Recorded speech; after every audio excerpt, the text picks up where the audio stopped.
There's no place like home. With a series tied at 2 games apiece, Miami hosted the Sixers for Game 5, and the question was whether the Heat three-point shooting would bounce back at FTX Arena. Well, it did, and with a vengeance, as Miami shot nearly 40% from three and completely shut down the Sixers scoring, using a burst at the start of third and fourth quarters to break the game completely wide open and eventually cruise to a 35-point blowout win. We'll break down the big win, who stepped up for Miami, and if the Heat can take this kind of performance on the road on today's playoff edition of Locked On Heat. Are Locked On Heat, your daily Miami Heat podcast. Part of the Locked On Podcast Network, your team every day.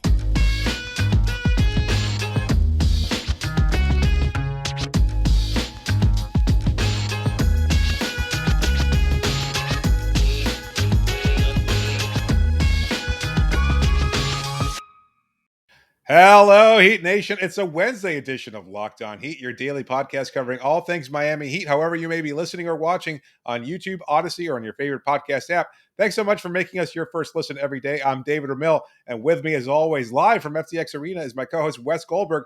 Miami looked lost during their 2 games in Philadelphia, whether it was on defense or from behind a three-point line.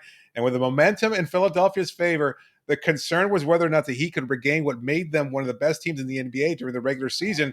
And so with the pressure on the Heat, they responded right away, setting the tone early with their defense, forcing the Sixers into some sloppy turnovers and getting some great shooting, especially from Max Strus, who hit 3 3-pointers early in the first quarter. And Philadelphia's scoring was clearly impacted, with Joel Embiid looking somewhat passive and fighting through injury. The Heat raced out to an early 12-point lead that they carried into halftime. But Philadelphia actually finished the second quarter on an 8-2 run and potentially looking to keep the game close. But Miami instead started the third quarter on a 10-2 run of their own. Miami was up 15 after 3 quarters. And the start of the fourth quarter was a turning point in both of Miami's losses. But Eric Spoelstra adjusted. He put Jimmy Butler back in to help close the game, and he helped sensing blood in the water. They jumped out to a 20-4 run to put them ahead by 30 points. Pepas was blasting through the speakers at FTX with 8 minutes left. Both benches were cleared, and the outcome clearly decided at that point. The Heat cruised to a blowout 120-85 win to take a 3-2 lead in the series and looking to close things out in Game 6 on Thursday. Wes, what a fantastic turnaround for Miami, who got the balanced effort across the roster and just did everything well tonight. Look, David, we went into this game saying this was a must-win, and absolutely was a must-win game for the Heat, not just to get a lead in this series, but based on the way they lost the last 2 games, not being able to make any shots whatsoever, momentum completely stolen from them, and they get back onto their home court, and they take care of business. And it was very much the same formula that the Heat had in the first or in the last 2 games. Jimmy Butler leading the way for them on both ends, being one of the best two-way players in the playoffs right now. Bam Adebayo executing every single scheme and switch and front and doing all of the things that he needs to do defensively. He was just, I know his box score looks a little modest. He was incredible tonight. And that was really the case in games 3 and 4 in Philly.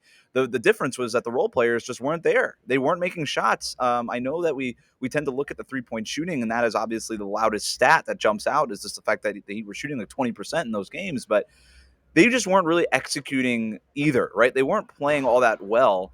The role players weren't in general, and that was the difference tonight. You had Victor Oladipo doing a little bit less freelancing and executing the scheme better. You had Max Strus not settling for contested threes. He was cutting. He was getting to the rim. He was finding his rhythm on his way to getting 19 points.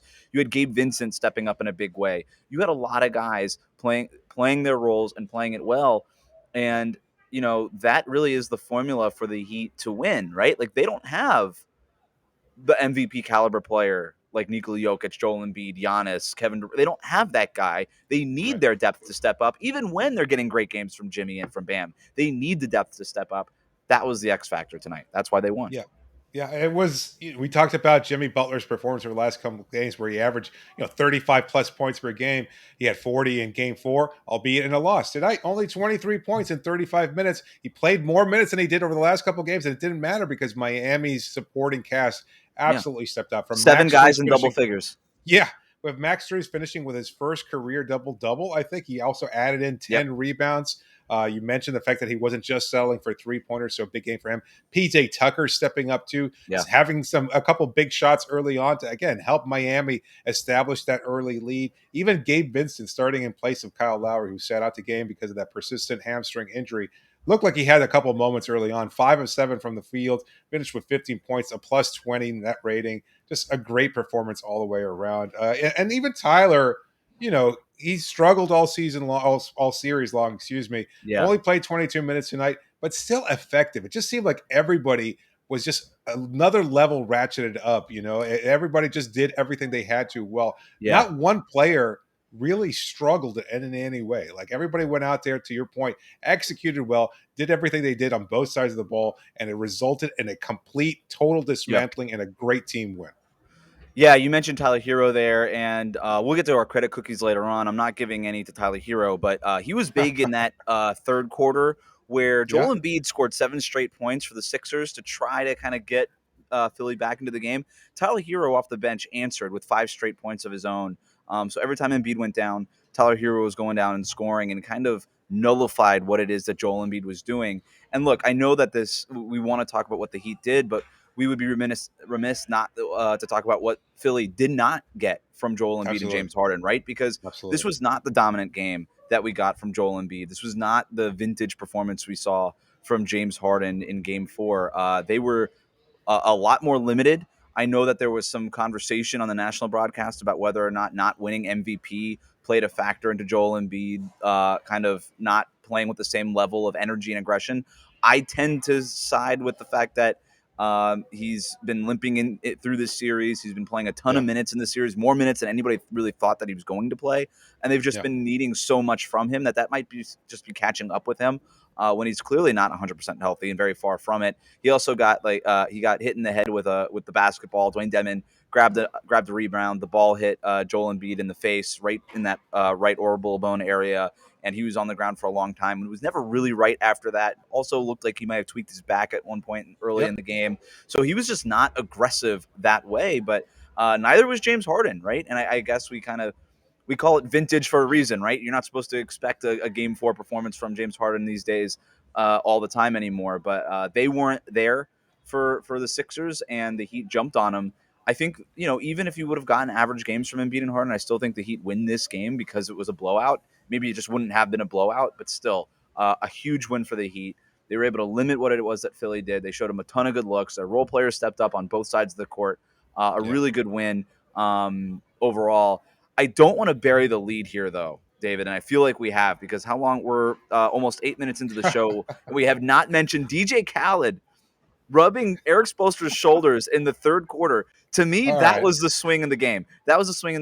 The Heat outscored the Sixers, okay? They outscored the Sixers 51-34 after DJ Khaled rubbed Eric Spoelstra's shoulders. All I do is win, baby. I guess that's it. I don't know.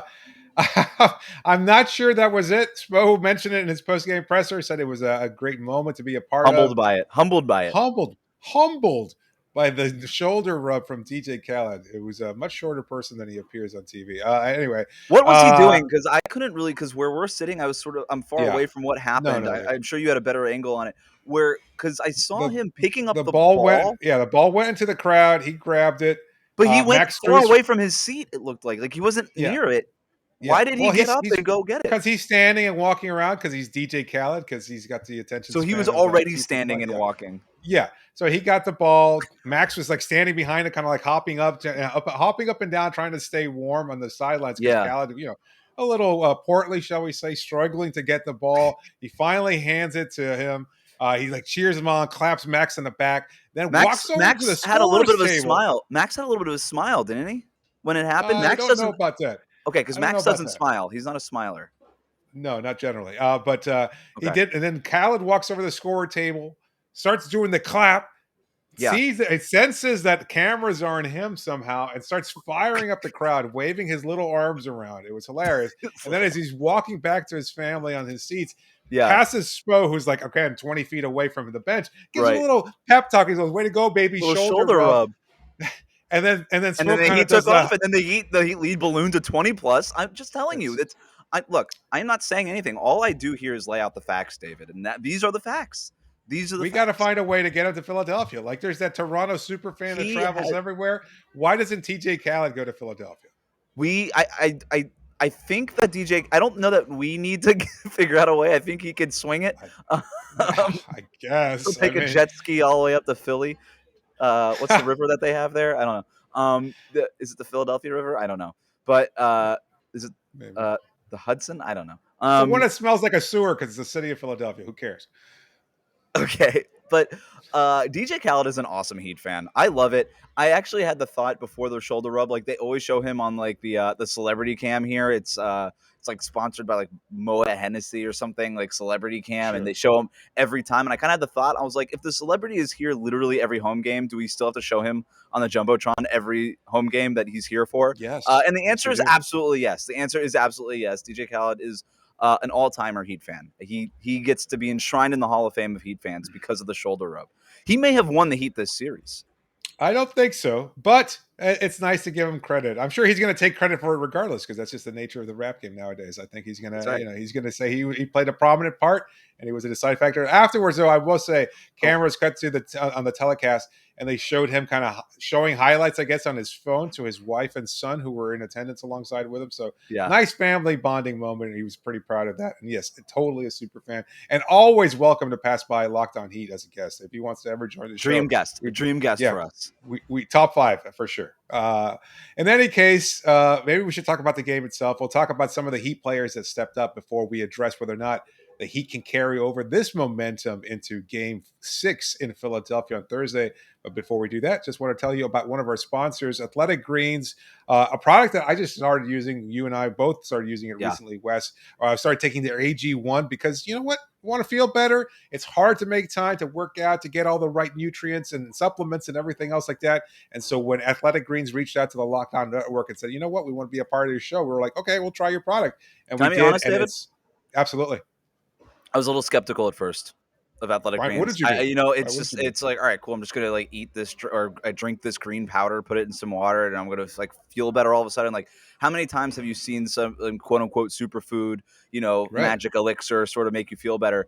I gotta say, man, I took it like the first 3 days, and I had it. We got the package. I had it like on my counter for like a week, and I was like, all right, like whatever, we'll see.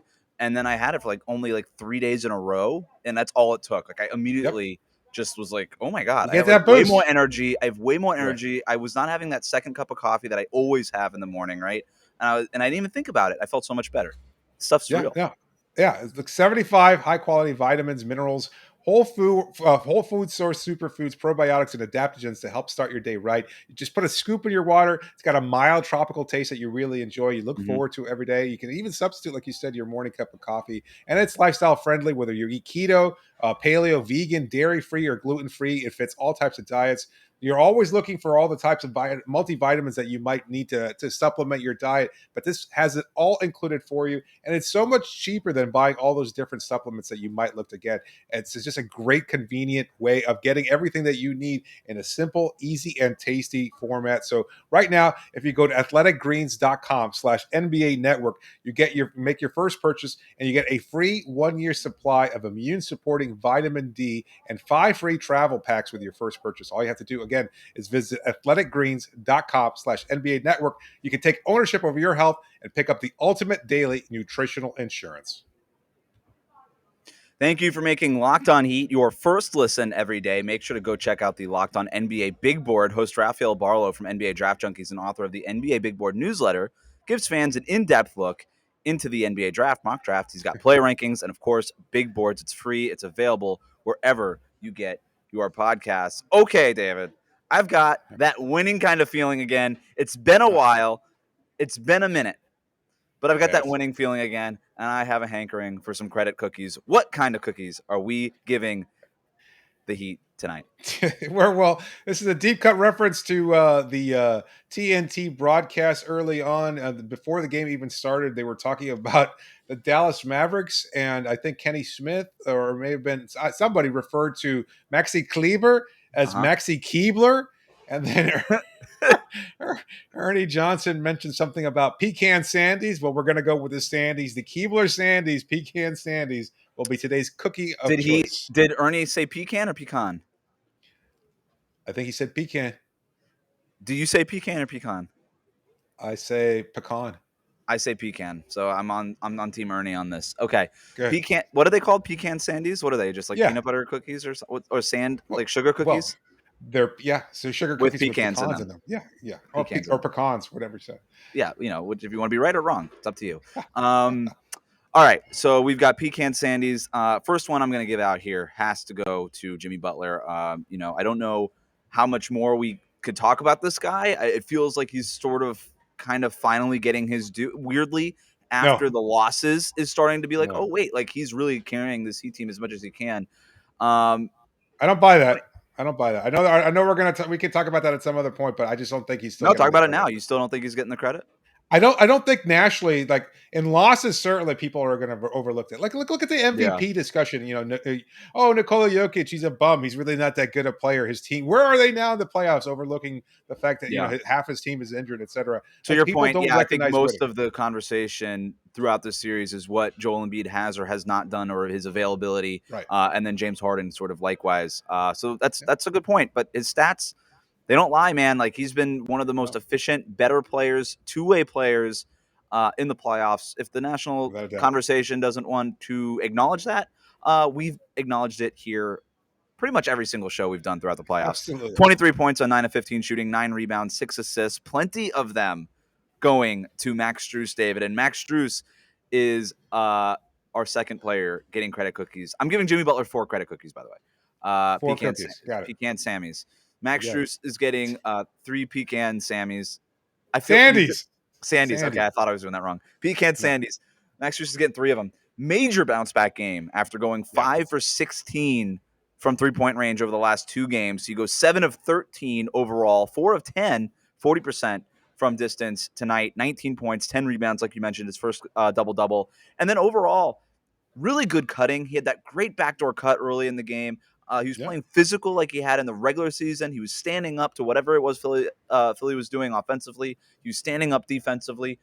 Just an awesome game for Max Strus, playing with force. And look, this is a guy who takes things really personally. I was actually just talking with his coach at DePaul earlier this afternoon, and he told me the story about how he would watch Max Strus in the gym, and he would make 15 straight threes, for example, right? And then he would miss the 16th three, and then he would just go bonkers. He would just start throwing the ball around, cussing up a storm, like all that, just get really mad at himself. That is the kind of competitor that this guy is. And you can kind of see after kind of playing not very well at all in games 3 and 4, really disappointing what it is that the Heat needed from him. He took that personally, right? Michael Jordan meme right here, insert here. But took that personally, and he came out today and played and didn't just make the shots, but like I said, played with an energy, played with a force that I think the Heat really needed from him, and he was the Heat's second leading scorer tonight. 3 pecan Sandies. Early on, I wasn't sure what kind of game we were going to get from him because he missed his first 3-point attempt. And again, it looked like they were doing the same thing they had done with Duncan Robinson and have done with Duncan over the last couple of seasons, where they run plays early off of those dribble handoffs, try to set the tone, get him going, etc. And then he picks up a cheap foul early on. You're going, oh, he's going to get the early hook. He bounces back right away. Has, again, 11 points in the first quarter, really sets the tone, impactful minutes every time he was out there, grabbing those rebounds, racing out in transition, getting a couple of dunks. Just a really good, solid overall game for him. Not just as a shooter, as an overall player. And then those rebounds. That's, to me anyway, that's placement, that's understanding, that's effort. And he showed all those things tonight. And in a way that he's been pretty consistent about all season long, but this was the best version of him that I think we've seen. Yeah, like I said, and this is why he's in the starting lineup now, is because he could do all those things, and he just wasn't doing those the last couple games. He did them tonight. We'll see if he can keep doing that in Philadelphia. So of the 10, we've already given out 7 pecan Sandies. So I want to give Bam more, but we only have 3 left. So I'm only going to give I'm going to give him 1. There's just too many people. I'm going to give him 1. 1 and 1. Yeah, 1 and 1. Yeah. Top-notch defense on Embiid, efficient, aggressive. He pushed the transition attack, particularly early. Which really set the tone for the Heat. Just incredible. He deserves so much more than just 1 pecan sandy, but he's a shredded cut kind of guy. I think he doesn't really want to load up on the sugar anyway, so he'll be okay. Gabe Vincent, awesome tonight. One of those players who I think Spo was testing a little bit early. We saw Spo go 5 deep on the bench early in the game, right? We saw Caleb Martin minutes early, Gabe Vincent minutes early, Duncan Robinson minutes early. Yeah. Which we haven't even talked about him. Duncan Robinson got some run. And I think the plan there was just to see, all right, who's got the hot hand, who's playing well. Let's just kind of extend the bench, kind of give everybody a shot, and then whoever's playing well will ride that guy. Gabe Vincent actually didn't play that well in the first half. 0 points in the first half. Scored all of his points in the second half. 8 of those were in the third quarter to help push that Heat lead during that big run. Exactly. He was really good. Deserved a pecan sandy for that. And then the final one I'm going to give, I know we already talked about him, but DJ Khaled. He gets one. Over PJ Tucker, I mean, I got to say, I'm not sure about that one. I'd rather give one to PJ Tucker because he played 31 minutes, had a couple 3-pointers early on, just great overall impactful minutes, kept his cool, a plus 16 on the floor, 10 points. Like his offense, I know it's just you never really count on PJ and his scoring ability, but he was used differently today. Like he was cutting to the hoop, he was making passes for others, finished with 7 assists. Like we can't overlook this. This was the overall just great playmaking, great everything. Like the effort's always there from PJ. The defense is always there. The shooting is coming, hit and miss. But right now, like for him to be able to become a just incredible playmaker, 7 assists from him, 6 assists from Jimmy Butler. PJ actually led the team in assists, so that's an impressive showing for him. I think it's well on a night without Kyle Lowry. Yeah, you're right. I'll give the pecan sandy to. He can split it. DJ Khaled, and he can. Khaled can afford to give up half a pecan sandy. I mean, he probably should. Yeah, absolutely. All right. I think that does it. I mean, a shout out to anybody else. Tyler here was solid. Victor Oladipo actually had a really solid game as well. We didn't give enough attention. Bam. Look, I know Bam's gotten a lot of crap throughout his career, certainly at different points during the series when he's been really phenomenal. But his overall effort, I think, it deserves more attention. It is so hard what he is trying to do to Joel Embiid. Joel Embiid, even with a bad back and a one eye and a concussion and one hand, it is still so hard to do what it is that he has done consistently and throughout the game. I don't think the way that he is fronting Joel Embiid, it's sort of reminiscent of like Big Three era Chris Bosh, right? When he was fronting bigger centers all the time. It's just, but I would say Bam's probably even better at it. It's remarkable. I agree with that. I agree with that. Maybe Bosh would be a little bit better from the perimeter defensive perspective, but Bam's overall defense. I mean, it's a toss-up. Yeah. It's a toss-up. It really is. And that's a testament to him. And look, along that same line of thinking, like Chris Bosh, CB, a player that Heat fans learn to love and embrace and appreciate more than any other fan base, and across the national perspective, the national media perspective, national fan base, nobody recognizing him. Even up to last year, people argue that he was not a Hall of Fame player, etc. Real people who appreciate the game of basketball understand his impact, and I think Bam Adebayo is going to be worthy of that consideration later on. Get out of here, not real people. You know what I'm talking about. No, I don't want to use real hoopers, because that's just become real hoopers. Cliche. That's become too cliche. Spo said that. He basically said, like, what did he say? Oh, what was the word that he said in regard, like, aficionados, basketball aficionados will recognize what it is that Bam does, and he's absolutely right. There you go. Good point. Right. All right. Well, we'll talk a little bit about what it takes for Miami to be able to take this phenomenal performance with them on the road, because that has clearly been a challenge, and we'll talk about that in the next episode. But before we do that, summer's coming. And because the summer is almost upon us, especially here in Miami, you're going to need some food on the go. And Built Bars are the perfect snack to take with you, whether you're going on a family vacation, whether you're going on a business trip, whether you're packing one into your kids' backpacks as they rush off to summer camp. It's great for everybody. The great snack that tastes great and gives you all the nutrients you're looking for without sacrificing any of the taste. I know kids can be a little picky. They want their particular type of candy bar or something like that when they go with them on field trips and all this. Guess what? They'll be really happy, and they can impress their friends when they show off all the great varieties of flavor of Built Bar. I don't know if they like the mint chocolate one, but that's a whole other story. I mean, that's up to parents out there to decide whether or not they want that combination in their backpack. But so many great flavors to choose from. You can get a mixed box with all your favorites, and you don't, again, sacrifice any of their flavor because they're all soft, easy to chew, 100% covered in chocolate, every one of them, and get you exactly what you're looking for to supplement your diet, to get you the energy that you need in between, a business meeting, or if you're going to fuel your workout, or just, something that you want to reach into and not have to worry about a big messy meal. This is the solution for you. And best of all, if you go to built.com right now and you use the promo code LOCK15, you get 15% off your next order of Built Bars. So go to built.com right now, use the promo code LOCK15, and you get 15% off your next order of Built Bar. Thanks so much for making Locked On Heat your first listen every day. Remember that you can always reach out to us via email at lockedonheat@gmail.com or via Twitter using the hashtag AskLOHeat. As always, be sure to subscribe to the show, whether it's on YouTube, on Odyssey, or wherever you get podcasts. You can subscribe to all of them. We appreciate all the feedback that we get from all of our listeners. And thanks so much for sticking with us throughout the playoffs. Of course, we'll continue to provide the best coverage possible as the Heat continue their run to the NBA Finals. We'll see what happens. But before we look ahead to the NBA Finals, obviously, we've got to look ahead to Game 6. That's the next step for Miami. And something that a lot of players were talking about during the post-game pressers was they don't believe in momentum shifts, which is kind of ironic, I guess, from their perspective. It's all about the work. PJ Tucker, I think, said it best. As he doesn't believe in momentum. As long as you prepare for each game, whether it's at home or it's away, you put yourself in the best position to win. And PJ would know he is a winner, a proven champion at this point, and a guy who's established a very long career in the NBA. So, what is it that the Heat have to do in order to prepare for themselves for Game 6? I guess the big question. I mean, that's a big question in and of itself. To break it down to some degree, I guess a lot of it also depends on whether or not Joel Embiid is going to be able to return to full strength. Because from his performance tonight, it doesn't look like he's going to be anywhere close to 100%, not even effective the way he was in games 3 or 4. He was really taken out of it.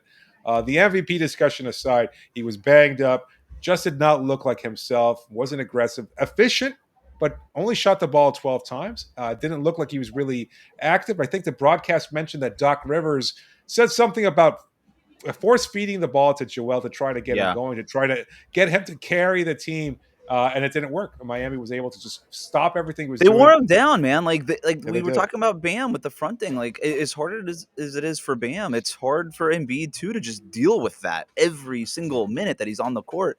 Dwayne Dedmon did an okay job. I thought he's done better jobs in this He series. challenged him. He challenged him But physically. He has challenged him physically and that's part of the other looks, right, that the Heat are throwing at him. Not having Dwayne Dedmon in the last game was a big deal, right? PJ Tucker got into foul trouble early, and he wasn't available late in that game. Yeah, so. At varying points, sorry to cut you off. At varying points, you had Bam, Dedmon, PJ Tucker, Gabe Vincent, Jimmy Butler. Like everybody was defending, throwing a body into it. Like Vincent, a lot more zone tonight, player, which allowed them to do that. Like they would just kind of all collapse on Joel Embiid every time you get in. And I was like, wow, there's like 3 or 4 guys on him at different times. Like how they took him out of the game. I think they were more concerned with Embiid than they were Harden, despite Harden coming off of that performance that he had in Game 4. I think they recognize, all right, Embiid really is the head of the snake, even with him being as banged up as he is, and it worked. And Embiid wasn't getting into those step backs early the way that he was in Game 4, and they were able to cut off those driving lanes. The zone was really effective overall. In terms of taking this momentum into Philadelphia, I don't think that there's any momentum to take anywhere. This has been such a weird series. It's just been a blowout every single game, basically.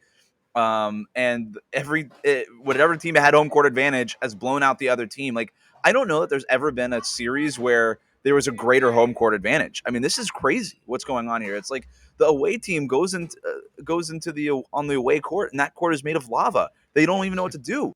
It's wild what is happening right now. So I don't know what to expect. All I know is that you can't really focus on the results. You have to focus on the process. And, that's not a pun because we're playing the Sixers. But, let's not use that terminology. You need Strus to play the way that he did. I think Lowry is shut down for the rest of the series. You can win this series without Kyle Lowry. They proved that tonight. Just shut him down. Gabe Vincent is great. Is very good in that role. You continue along with this rotation. You continue with this approach. I think it was good. I think and if Jimmy Butler is that guy, which he has been, and Bam Adebayo continues to wear out Joel Embiid, maybe you do get another. You keep getting a worn out Joel Embiid, even in Philadelphia for Game 6, and then you just hope, okay, like these guys are leading the way. Let's just hope these guys make shots again. But Philadelphia's role players, they're going to make shots back at home. Yeah. So we might get the first close game of the series in Game 6. Yeah, it's not a bad guess or prognostication there because you're right. I feel like I think Max is going to try to carry over some of this confidence. So it's not that he was lacking of confidence necessarily, but to have that big game and to be able to take that as fuel, knowing that he can duplicate this kind of performance in Philadelphia, I think is a huge step for him. possibly seeing Duncan play too. Yes, Also, I mean, yes, I think that was a good, test the waters a little bit. Get your toes, dip your toes in the water, see how it yeah, feels. If Max struggles in Game 6, guess what? Now we know that Duncan is still an option. It's not just talk from Eric Spoelstra. Duncan can go in there. He can do exactly what he does. I will say, we've been calling for Duncan a little bit to play for this on the show, and I will say that once I watched him out there, like the difference is pretty stark. He is very, very standstill out on the floor, and it's not good. Like he needs to be in much more motion. This isn't. He's not curling around screens as much. He's just kind of a right. catch and shoot. He's been reduced to a very limited version of what he was over the last couple seasons ago, and it's not a great look for him. And I'm not sure if it's just something that the coaching staff has told him to do, or they're not something that he's done himself. Either way, it's just Yeah, the activity decreases on the floor when he's there on the floor. So I don't know if that he's necessarily going to get more playing time moving forward. But I think aside, we will see it. No, I think we will see it. What Spolster has been saying the last couple of days, he keeps talking about how ignitable this team is, right? All these yeah, shooters are so ignitable, so ignitable, so ignitable. keep And him I think ready. part of that is that I think that goes hand in hand with the decision to play five guys off of your bench in the first half. It's like, all right, because he kept saying if one of these guys sees one or two go in, Right, they can ignite, and that's what happened with Max Strus tonight. It could have easily have been Duncan Robinson. He no played doubt. 5 minutes to begin the second quarter. Maybe he ignites. Maybe he catches fire, and he's playing down the stretch. Gabe Vincent had a big third quarter. I think that's part of it. Throw those guys out there. Oladipo, yeah, Which one? See which Oladipo. one ignites, and then ride that hot hand. I think that's going to be a big part of the game 6 strategy as well.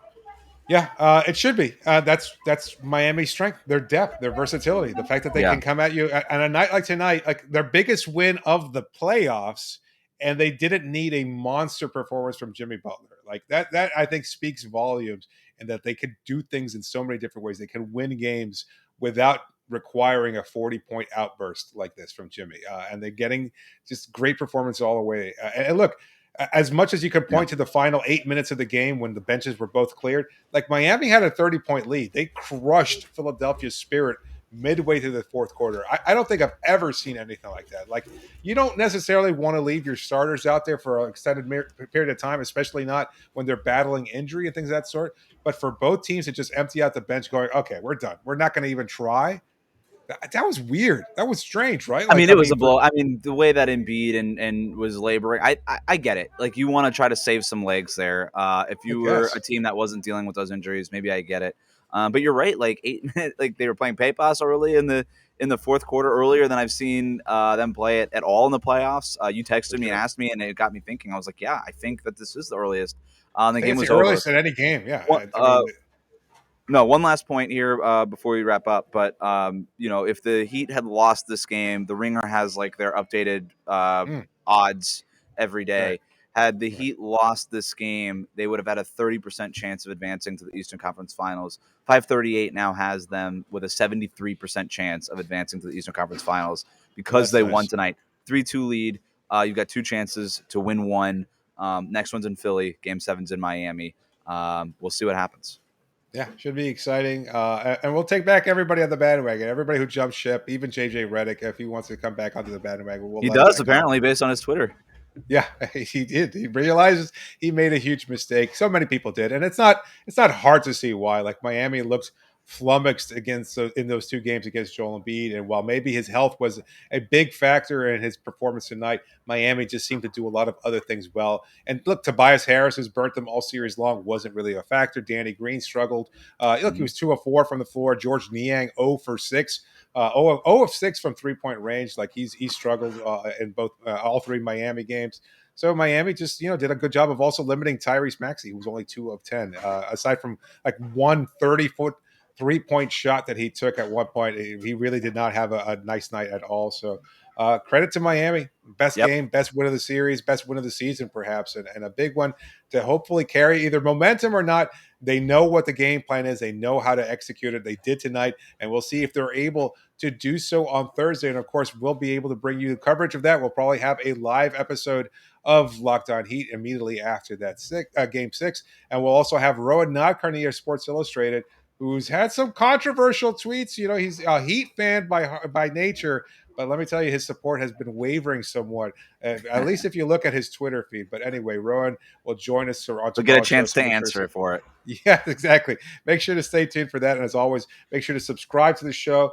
Make sure to continue making Locked On Heat your first listen every day. And as always, just a reminder, you can always make Locked On to NBA, your first listen every day as well. We're covering all the playoffs for you.